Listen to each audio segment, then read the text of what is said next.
everyone, and welcome to a segment of Sage Advice. We're recording here on the Twitches. It's good to see you all. I am Greg Tito, and I'm joined by Jeremy Crawford. Hi, everyone. We are here and doing some stuff. I'm glad you guys were able to see us getting stuff and things. Stuff and things. Yes, let's be technical here. Always be specific when you're vamping. That's the thing you got to do. I like that you guys were able to watch us on the webcam ahead of time get set up, and I'm sorry that I'm tantalizing you with all these mugs and bottles and whatnots. We're all out of mugs. I would send them all out to all of you, but we're out of them. I know, it's crazy. I go hiking with one of these D&D water bottles, and nice. it's precious. Like, I can't lose it. I know. This is one. It's dented. You can tell it's pretty beat up, and I have one that's still in the box that I'm like holding on to for dear life because every once in a while I'll like go to the gym or something like that and I'll be like, oh, I lost it somewhere, and then I have to like go and find it again, and I've been lucky enough to get it back each time, but I got one in reserve just in case. Yeah. Water bottles will be coming soon. How are you guys doing? You ready to talk about some Sage Advice? We're going to do polymorph. We're going to do polymorph. That's a very different segment. It is. It's our lifestyle advice segment, which Jeremy and I were just talking about starting up. We'll be doing it. I think Ryan's got some advice that he's in like Flynn. Cool. All right. So how are you guys doing? You excited? Yeah. They are pretty awesome. I know. Good. We already have questions coming in about polymorph, so maybe we should just get right to it. Yeah, let's do it. Cool. All right. Well, then, if Ryan's ready and I hear the clicks, we're ready to go. I'm going to do that same intro all over again. You ready? I'm ready. All right. Welcome to another segment of Sage Advice. I am Greg Tito, and I'm joined by Jeremy Crawford. Hello, everyone. Hello. We are here to talk about the mechanics of Dungeons & Dragons and some of the ideation around the design of why we chose to do what we did. Not me. Why Jeremy and Mike Merles and the rest of the team decided to do what they did for 5th edition. And today we're going to delve into a specific topic, which we get asked a lot of questions for. I see it on Twitter a lot. The Polymorph Spell. It is one of the tenets of Dungeons & Dragons, mechanics for a long, long time. But it's pretty open-ended. There's a lot of things that can go dastardly, and a lot of players like to try to use it to their advantage, and rightly so. But we're going to get to the heart of what the 5th edition version of that spell is, and get to it. So, what are some of the questions that people come at you that are a little bit confused? So it's a nest of questions, largely because you're suddenly becoming something else. I mean, It's that simple. And today we're not only going to talk about polymorph, we'll also touch on true polymorph, which is the even more powerful version of that spell. We'll touch on shape change, another powerful body-altering spell, and we'll touch a little bit on wild shape, which we've talked about before. Right. Which is specific to the druid, but I noticed that sometimes questions about polymorph will start bleeding into wild shape, and wild shape questions start bleeding into polymorph.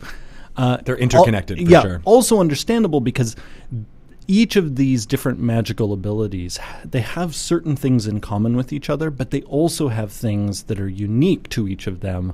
And hence, it's easy to sometimes get them confused. Like, you'll think, because polymorph works this way, wild shape must also work this way, and true polymorph must also work this way. But there's a reason they're different features and spells. Exactly.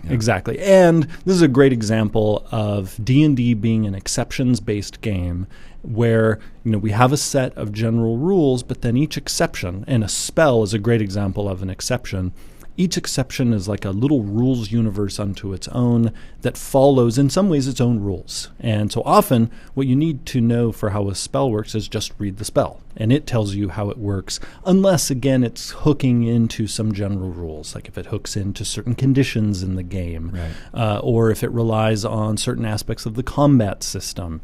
But otherwise, what the spell says it does, that's what it does.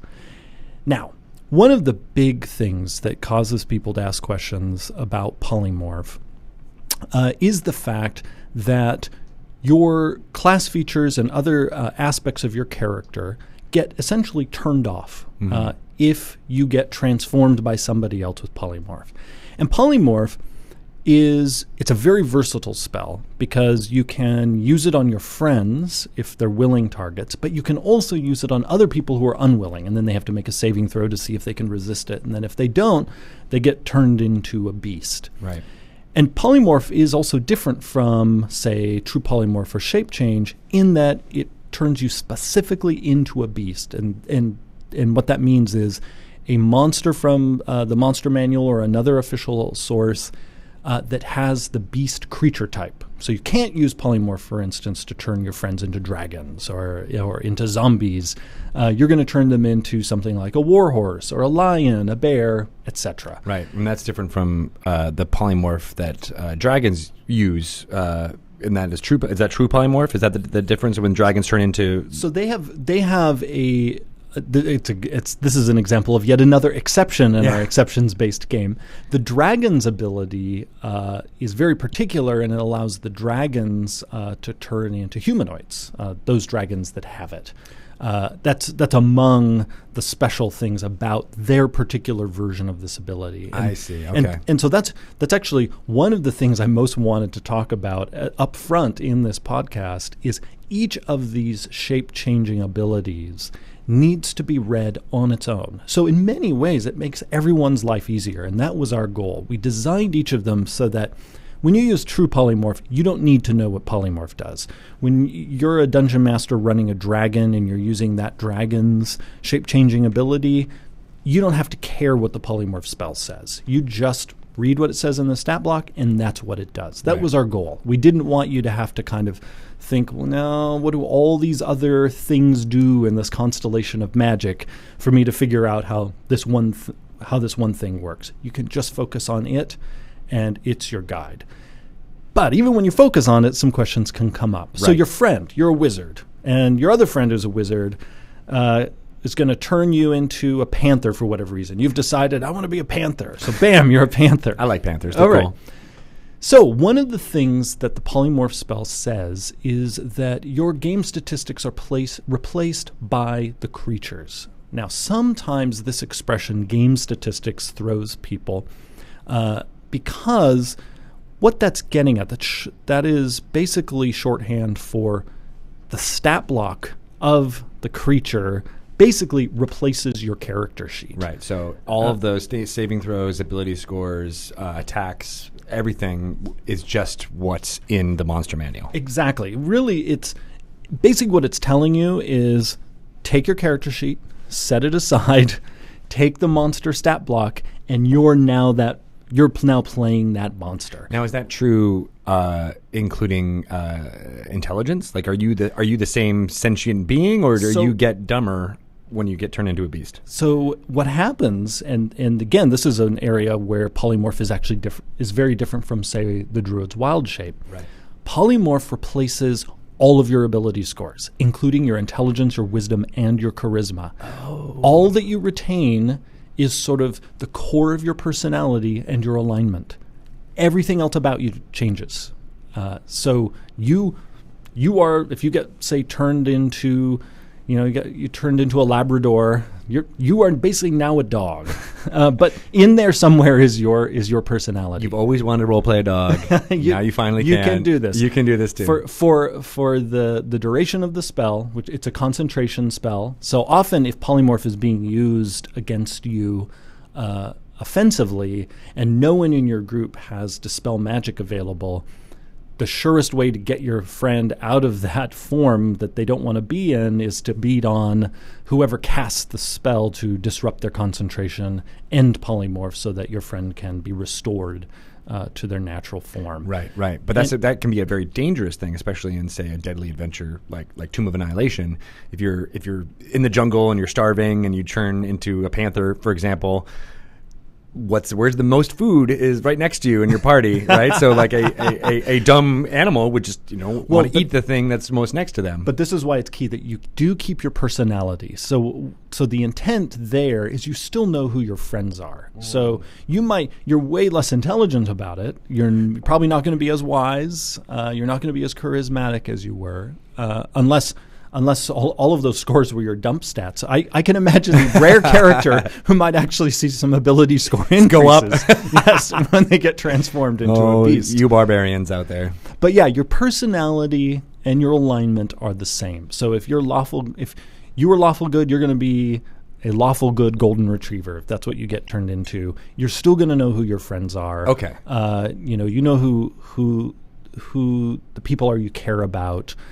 So it's not like your being is erased, but it's almost like I can imagine if I try to imagine what it would be like to experience it. It would be sort of like it's almost like you're going for a ride in this chariot. Where suddenly you don't quite know how to use the controls. Like just a moment ago, you knew how to control this chariot, and now suddenly, whoa, what's happening? Right. Because suddenly you have limbs you didn't have before, and a way of perceiving, and your brain is different. An Edgar suit. Right.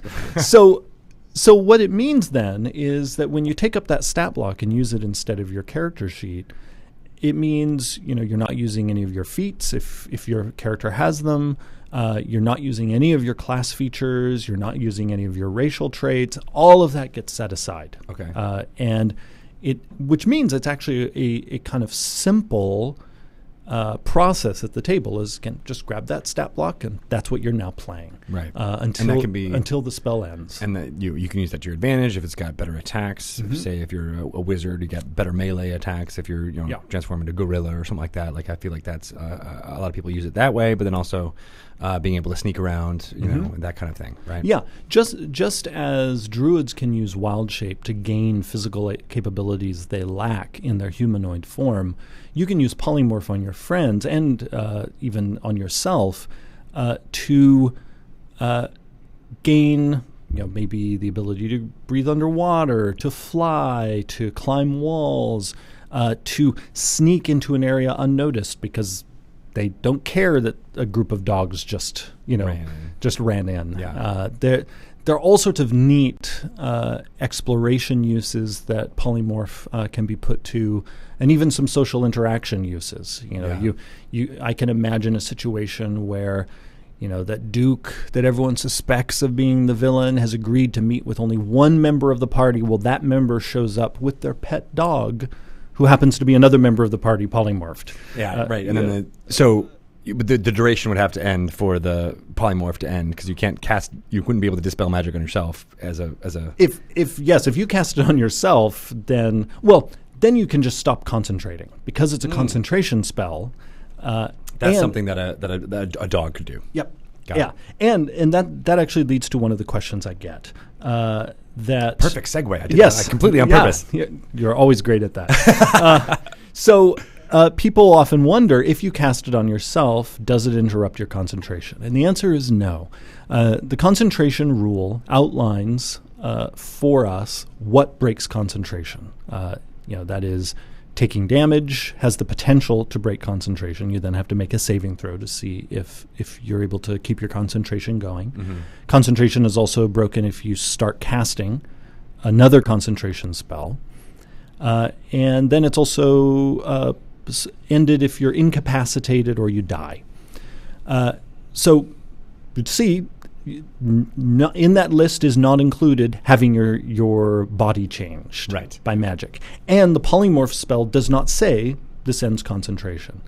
So this is going back to that theme of exceptions. This is an example where the exception, the polymorph spell, does not make a change to the general concentration rule.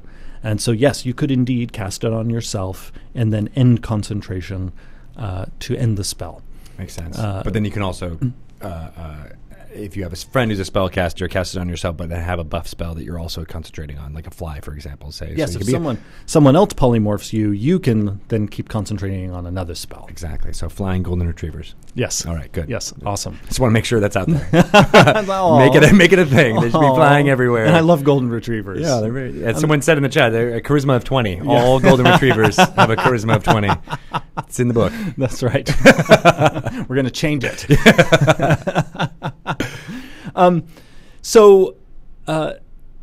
Let's see. With polymorph, some of the confusion sometimes that bleeds into polymorph, as I mentioned before, actually comes from wild shape, because wild shape is different from polymorph in that you actually keep some of the abilities on your character sheet. So wild shape is a bit more complicated than polymorph. Right. And that's actually one of the reasons why it's sort of locked behind a class wall. There's just one class who has wild shape, and they get this special form of shape changing where they actually get to keep some of their capabilities from their class, even some of their capabilities from their race, as long as those racial abilities are not tied to particular anatomy that they have in their humanoid form. Right. And so it's in wild shape that all sorts of other questions, as we've talked before again, Pop up. in Sage Advice, pop up having to do with like which feats still apply, which racial traits apply, which class features apply. Right. None of those questions are really relevant for polymorph because it, again, just shuts them all off. Makes sense. And so another question we get, and this is something that comes up also with wild shape and really with any of these transformative abilities, and that is if you're transformed into, say, a primate, like you're transformed into a gorilla, could you then cast spells that require only, say, a somatic component?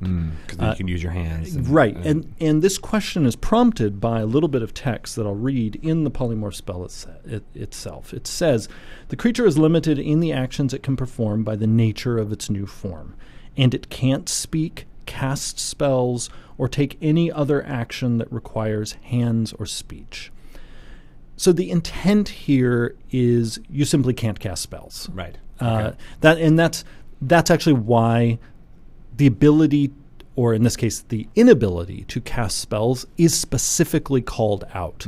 There is not meant in the polymorph spell to be some kind of workaround where, well, if you have hand-like appendages, you can now suddenly cast spells with somatic components. Right. Or if you polymorph into a parrot and you're like, I can speak, so that means I can mimic my own voice that I would normally do, and that's expressly forbidden. Yeah, and that.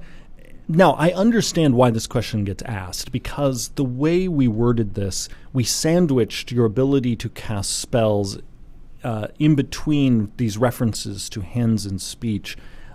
Honestly, if I were rewriting this spell today, I would pull that prohibition on spellcasting out into its own sentence to make it clear the two concepts are not interrelated. Right.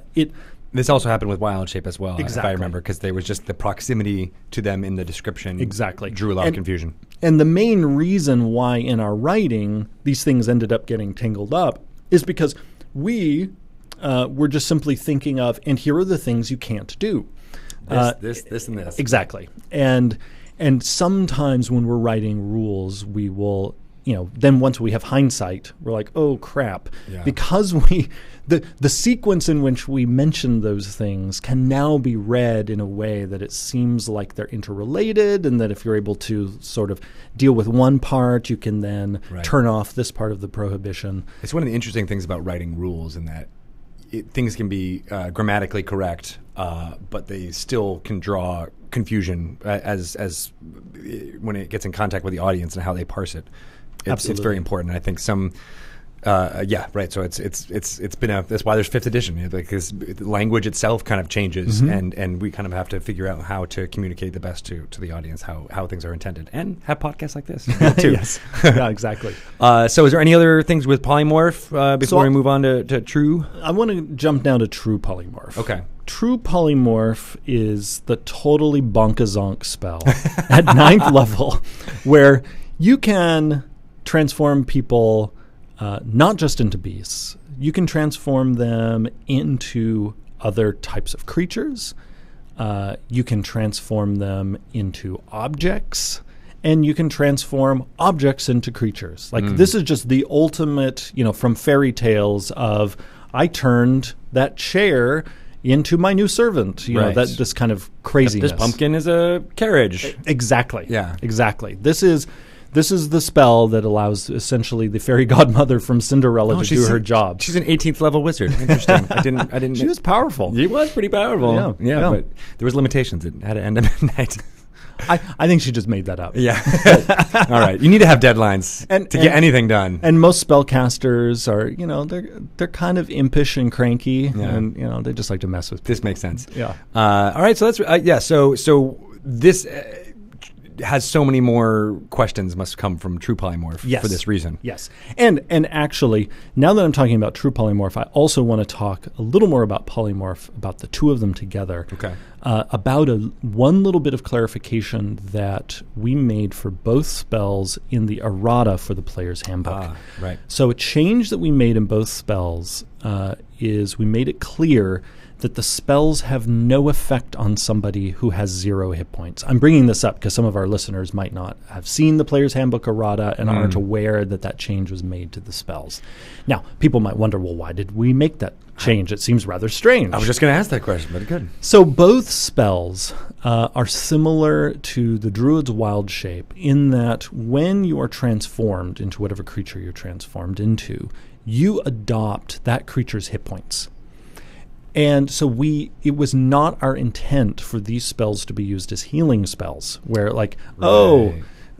Brenda's at 0 hit points. I'm going to transform her into this creature which has 50 hit points, and now suddenly she's been restored. Right. The intent is to transform somebody who at least has 1 hit point.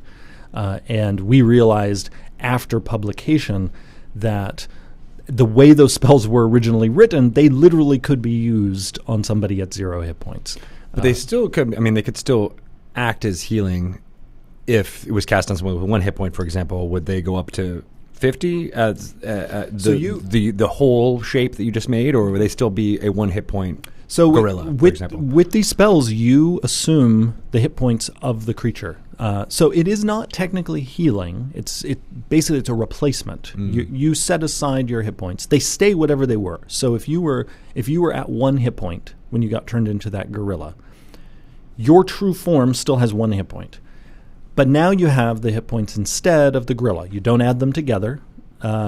And when you run out of those gorilla hit points, you revert to your true form, and you still have that 1 hit point that you had before. Okay. And it gets really dangerous for you if you were transformed when you have so few hit points, because if the damage that knocks you to 0 in that beast form, if there's enough to carry over, let's say you had 50 gorilla hit points, and somebody does 75 hit points to you. Well, 25 of those hit points are going to carry over to you, the poor guy who has only 1 hit point left. That's important. I don't know if a lot of people would know that. Yeah, I think I might interpret it being like, those 50, then you revert, and then you have to get hit again. No, yeah, any leftover hit points carry over. So again, it could be careful.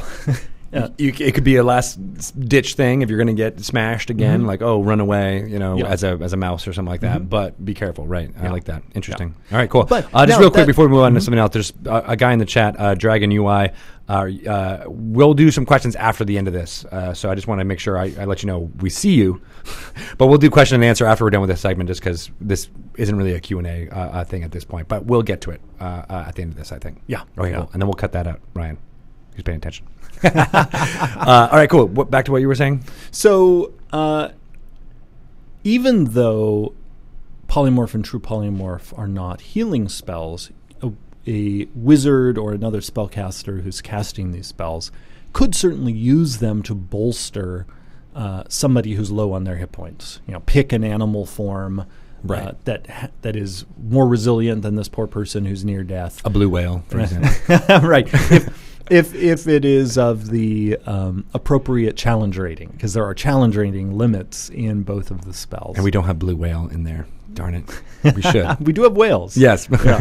Yeah. But it would be terrifying if suddenly the whale appeared. I know. Kaboom. It's like Hitchhiker's Guide to the Galaxy type level of nutso-ness. Cool. Now, True Polymorph, in addition to being able to turn people into pretty much anything, also, as a 9th level spell, has the additional effect that if the spellcaster concentrates for the spell's full duration, which is up to 1 hour, so if you cast it on somebody, you manage to keep the spell going for that full hour, it becomes permanent. And this causes questions. Right. And this is also actually something we clarified in the errata. Because in the original printing of the player's handbook, it said permanent, and it was unclear to people, well, what does that mean? Is it like instantaneous? Like elsewhere in our magic, we'll talk about things being instantaneous, meaning the magic does something, creates some kind of effect in the environment or some kind of transformation, but then the result that's left behind is not itself magical and therefore can't be dispelled. So people have wondered, well, what does permanent mean? Permanent means it is still magical, but it lasts until it's dispelled, so potentially forever. Right. And so what we did in the errata is we replaced the word permanent with it lasts until it's dispelled. Got it. All right, and so clear it up. So it is still a magical effect. The true polymorph spell is still going on that person. And that also means you can't sort of stack true polymorph up on a person, because we have the rule of when a person is under the effect of a spell, each spell, each casting basically replaces whichever one has that. If the other one is less potent, or essentially the next one on the stack replaces the previous one on the stack, unless the previous one on the stack was more powerful than the next one. And then they kind of fall off as their durations fall off. Got it. So what if a person had been true polymorphed, lasted an hour, and became permanent, and then someone else cast true polymorph again into a different form? Would that supersede? Yes, and supersede it. And then the hour duration thing would have to happen again, right? So it's another way. I don't know why you would waste a 9th level spell when you just use a 3rd level spell to dispel it, but Right. Fairy tales. Yeah. Reasons. Yeah. Yeah. But what that means is you're exactly right. You have the rule, it's on target in your mind, in that, let's say someone's been permanently transformed. You transform them into something else, but your true polymorph only lasts 45 minutes. Right. When those 45 minutes end, they're going to go back to whatever it was they were transformed into permanently. Oh. Okay. Because again, that's how the stacking thing works. Interesting. That essentially when you cast multiple versions of the same spell on somebody, they don't dispel each other; they basically suppress each other. I see. And it's either the most powerful one is in effect, or basically whichever was the most recent one that was cast. Got it. All right. So what other true polymorph kind of questions do you get? So people ask, can you turn people into magic items? And this is actually a place where the spell is a little vague, because when you get into the part of this long spell where it talks about turning a creature into an object, it just says if you turn a creature into an object, it transforms along with whatever it is wearing and carrying into that form. The creatures become those of the object, and the creature has no memory of time spent in this form. So you're a lamppost, and you don't remember being a lamppost. Okay, so this is not Beauty and the Beast level of like, oh, he's a Lumiere. Yes, exactly. Or is it Cogsworth? Is the clock guy? It's the clock, right? Yep. I'll be at Disneyland in November. So you got to bone up on all of your trivia. Yeah, that's right. To know it. Okay, so they don't remember it, but this is not how sentient magic items are created. No, either. And so here is where I'll talk about intent. The very first sentence of the True Polymorph spell is choose one creature or non-magical object that you can see within range. The idea is whatever it is you're targeting or transforming the person into, when it comes to objects, it should always be a non-magical object. And here's another great example. If I were developing this spell today, as opposed to when I did 4 years ago, I would make sure the word non-magical was basically repeated over and over. Non-magical object, non-magical object, non-magical object. You cannot use the spell to turn somebody into a Vorpal sword. Got it. But you can turn them into a lamp, or what have you. You can also turn objects into creatures, as I mentioned. Now, do the object gets the statistics of the creature? Yes. The creature. Yes. But not the personality of the object does not go through, right? So I guess it would develop its own personality based on it just being born, I guess. Right. And the thing is, when you turn an object into a creature, and the spell accounts for this a bit, because obviously an object that turns into a creature is not going to arrive with any personality. Right. Or instinct, really, right. would it? I mean... Well, it is that creature. So it has that creature's mental ability score and everything. But what the spell specifies is that this creature you have created, you just took your favorite teddy bear and turned it into an actual creature. It is going to be friendly to you and your companions, and you control what it does on its turns. But if the transformation becomes permanent, you concentrate for the whole hour, and then it lasts until dispelled.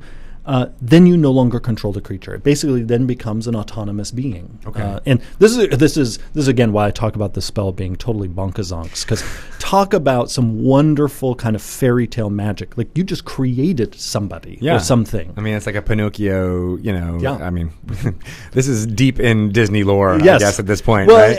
and it's one of the things I love about D&D magic is so much of D&D magic is meant to echo things in fairy tales, in comic books, in a lot of the wacky science fiction and fantasy that Gary Gygax and Dave Arneson were reading from, the 50s and 60s and 70s, where all sorts of transformations occur. And transformation in particular is a major factor in many world mythologies. This idea of being able to connect with the cosmos around us by actually becoming something else. I mean, heck, one of the great works of Greco-Roman mythology, Ovid's Metamorphoses, the entire thing is basically about shape changing. And how many things in existence came into being by transforming from one thing into another. Right. So this transformative element of magic, its roots are not only deep in D&D, going all the way back to first edition, but it's really just deep in fantasy and mythology. And really the game has to have it. I think some DMs probably sometimes go, oh gosh, right? How am I going to? Do we have to have this in the game? Because it can be a headache, but it can be so wonderfully fun. It can be so fanciful, and rightly, a lot of players who've been inspired by other stories come to D&D, and they want access to this type of magic. And really, True Polymorph represents the pinnacle of it. Exactly. And I think a lot of people. I mean, even just now, when we're talking about the stories that could come from these kind of mechanics, and the dungeon master who's reluctant, I would say, like, use it well in your from the dungeon master side of things as far as storytelling goes, and then your players will follow suit. I mean, I think the danger comes when players try to use it to min-max or find the right way to be the most effective in battle. But that's not the most exciting part about the spell. This exciting part is, as you said, like, you just birthed something that has no prior knowledge, and I had an hour of life before it became like, I can do whatever I want. I'm like, what? That's a great story, Or like, even just, you mentioned Ovid's thing, but like, I was thinking Franz Kafka, like turning into a cockroach. Like, that's an amazing thing that could only happen, with this kind of a spell in a D&D story. And how interesting would that be if one of your players was just a thing that they didn't know that they were going to be a thing, and they have to deal with it. And it's fascinating. I think a lot of people, it's underused in a lot of games. And again, I think sometimes people are a little like, oh boy, this is going to be complicated. Right. But particularly with Polymorph and True Polymorph, and sorry for repeating this, it doesn't have to be that complicated. If you just basically, as DM, you say, all right, here's your stat block. This is now what you're playing. Right. Now, there can be certainly a learning curve there, because if it's a player who's never been a dungeon master before and is not accustomed to reading a monster stat block, you're suddenly like, oh, what is all this stuff? How does this all work? Right. Luckily, especially with regular polymorph as opposed to true polymorph, the beasts that you could be turned into are pretty simple and don't have too many new abilities that, as a player, you're going to have to figure out. Right, because of the CR level. Yeah, absolutely. Where it's true polymorph, you're able to go higher in terms of the challenge rating. Right. Now, I want to talk briefly about Shape Change. Okay. Shape Change is another Bonkazonks 9th level spell. So much bonkazonks. Yeah, happening in this and podcast. once you get to 9th level, it's just basically spellcasting is shooting pistols in the air, riding a missile. It's it's insanity. Yeah. So Shape Change, you cast on yourself. Shape Change is basically super beefed up Wild Shape. Because, like Wild Shape, Shape Change lets you keep some of your class abilities. So it's the more complicated version of suddenly, I get to be a little bit of the thing I'm turned into and a little bit of what I normally am. Shape Change, though, unlike Wild Shape, is not tied specifically to beasts. So here, you could use this to transform yourself into a dragon, for instance. Now, Shape Change does not allow you to turn yourself into a construct or into an undead. You can't suddenly be a vampire. But you can be a demon. But you could be a demon. Yeah. You could be a dragon. All sorts of wonderful things that you could transform into. You have to have seen the thing at least once, so it's like Wild Shape in this way. It can't be something you've only heard about. You need to have seen this creature at least once before. What about a picture, a drawing, illustration? Does that count? I as DM would want you to see the creature, if for no other reason that can be a fun quest. Right. You can have your spellcaster who's like, I want to turn into a gold dragon. And as DM, I'd like, fine, you're going to need to go find one. Right. What does that even mean? I don't know. Yeah. Right. Yeah. Yeah. Interesting. And it's easy to rationalize that part of the magic is it relies on you seeing the real creature. Right. Like somehow its essence, you're drawing on it in some way when you cast this spell. Would you ever rule that if they did it from an illustration or an imperfect, way of not seeing it themselves, that they would get it wrong? Like it would be like a gold dragon, but it actually is a copper dragon, or like it would have some of the abilities or some of the characteristics, but if someone really had seen a gold dragon, be like, that's not what it is. So it almost sounds like you've never played in my D&D game at home, but it's almost like you know how I DM. So I love saying yes to pretty much almost anything players try. Because players sometimes will ask me, well, can I do X? And my response almost always is, well, you can try. Yeah. Because I love, as a DM, coming up with what happens, especially when people try things that are outrageous. Or I like having things that maybe the rules say are impossible, but a person does something that gets really close. I love doing things like what you described, where, okay, it does work, but the results aren't what you expect. Right. Things are limited or changed. Right? Now, when I do that, and I do that sparingly, because I don't like to mess with my players, when I do that, I almost always want to make sure they're still getting something fun in the bargain. Like, I don't want them just kind of give them a poop sandwich. Right. Here's crap. Deal with it, buddy. Right. But something that still might be, it's not quite what they expected. It might not be as good as what they were looking for, but still effective and amusing, where they can see, oh gosh, I messed up, or I should have said this, or right. Or maybe I actually should have gone and seen that the actual creature. I should have done the quest to find the gold dragon. Yes, right. Yeah, but because you didn't complete the quest, you now get this bizarre version of the spell. Now that again is entirely in the realm of DM adjudication, because the spell itself says you've got to see it. Now, there's still ways around that, because it doesn't say you have to see it. It doesn't say, for instance, at what distance you must see it. So I can imagine many high-level spellcasters, particularly if it's a dangerous creature they want to transform into, doing so through, say, a crystal ball. Right. Or scrying. Scrying. At a nice, safe distance. Yeah. Maybe I don't want to get close enough for that fiend I want to turn into to see me in return. Right. And so that could also be a part of the fun, and which I love to encourage as a DM, is just the players figuring out, how are we going to catch a glimpse of this thing that would normally want to kill us, and we're really not in the mood to fight it. How can we catch a glimpse so that we can then transform into this thing? Makes sense. So shape change, again, it has a lot of overlap in functionality with the other abilities we've talked about. You assume the hit points of whatever it is you've changed into, etc. It's also a concentration spell. But again, like Wild Shape, it sparks many of the similar questions about class abilities and whatnot. So if people are wondering about that, my recommendation there is actually go listen to our Wild Shape podcast. Right. Which you can find on their website. Yes. Yeah.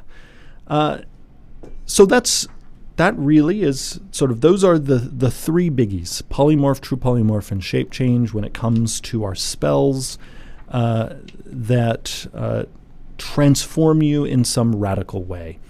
Cool. One other thing I'll bring up that people will ask about related to these spells is polymorph and true polymorph, for instance, say you can't cast them on a shape changer. And people will often wonder, what's a shape changer? Right.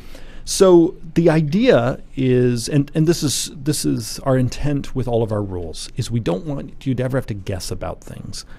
The idea is it's a monster that has the shape changer tag. So DMs are aware of this, who are familiar with our stat blocks, but many of our players aren't aware of this, that if a monster is technically a shape changer, that fact appears in a little italicized line right under the monster's name, where it gives the monster's size, its alignment, its creature type. It tells you if it's a humanoid, undead, fey, what have you.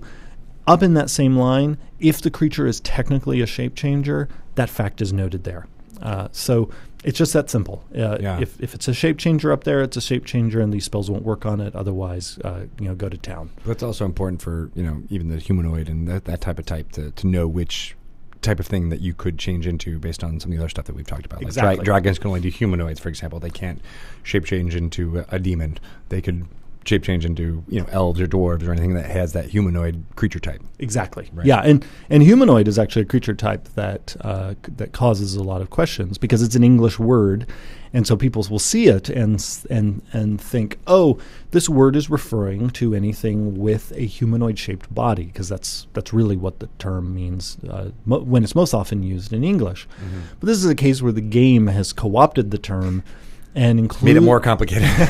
Well, it's included among the list of creature types in the game, and so in D&D, a creature is considered to be a humanoid only if the humanoid creature type appears up in its stat block. And then also all of the playable races in the game, elves, dwarves, Aarakocra, humans, all of them are humanoid. Right. That's one of the, yeah, exactly.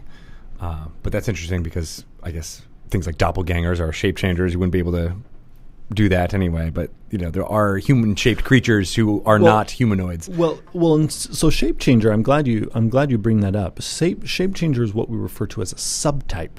So it's in parentheses next to something else. So you could actually be both a humanoid and a shape changer, or you could be a celestial and a shape changer. Now it gets even trickier, actually, because not all of the monsters that have a change shape ability are shape changers. And so that's, again, why basically I would say to DMs, don't worry about it. Just look for the tag. If it's there, it's a shape changer. If it's not, it's not. We made that distinction because there are certain creatures that transform themselves in the monster manual, but it's not because they're kind of a classic mythological shape-changing creature. It's because they have a magical ability, basically, almost like a spell that they're using to transform themselves. Okay. And if that's how they transform themselves, we don't classify them as a shape-changer. Whereas if it is a part of their, basically like their physical form, lycanthropes are a great example, where they are shape-changers to the bone, doppelgangers, another great example, then that tag goes up there. Makes sense. Like they are, again, to their very essence, they are a shape changer. Whereas some other creatures, among the many different things they can do, they can also alter their form. Right, and you didn't want to limit what a player could do in that situation. Well, and in many ways, those monsters are akin to player characters. For instance, a wizard who can suddenly gains the ability to cast shape change. The wizard's creature type didn't just change, and now the wizard is not now a shape changer. The wizard is still just whatever creature type the wizard was before, right. But can simply now cast this spell. Got it. Okay, cool. I feel like we went through a lot of the exceptions and the story stuff, as well as many of the questions that come up about all these spells. But I'm sure there's more questions Yes, out there. yes. There always will be. Yes, indeed. And so if people have some of those questions, where can they get in touch with you? The best place is on Twitter. I can be reached there at Jeremy E. Crawford. Awesome. And I am at Greg Tito. You can't ask me anything about shape changing because I am a shape changer. So you're all screwed. But thank you so much. We will be back with another segment very soon. But on with the interview. Thanks, everyone. Thanks, everybody. All right, so everybody on Twitch, we are going to take a short break. Oh, wait, we want to get to that one question before we take that break. If you're still in the chat, all right, no, here it is, Dragon Ooey. Is it up here on the screen? Not yet, but I'll read it to you. I have a question about True Polymorph. If you cast True Polymorph on a simulacrum. Simulacrum, yes. Oh, so this is now we're really in the weeds. Yes, here. because this is how one spell interacts with another spell. Right. To transform it into an adult dragon, does it make it into a real adult dragon or I can never say that word. Simulacrum? Simulacrum. Simulacrum. And I have no idea if even I'm pronouncing it correctly. Simulacrum of one. Oh, God, this is so confusing. The question is to clarify if an anti-magic effect like Anti-Magic Zone or Dispel would destroy my dragon companion like it would do to oh, my God. So okay, Dragon. Post it again just so Jeremy can see it a little bit easier. This is a good question. Yes, thank you, 405 Wits. It's one of those weird four corner cases coming into an effect. All right, there it is, up there. And I'm also while it's being brought up, I have Simulacrum open here to make sure I can answer this question correctly. Let's see. All right, here's the amazing question. All right.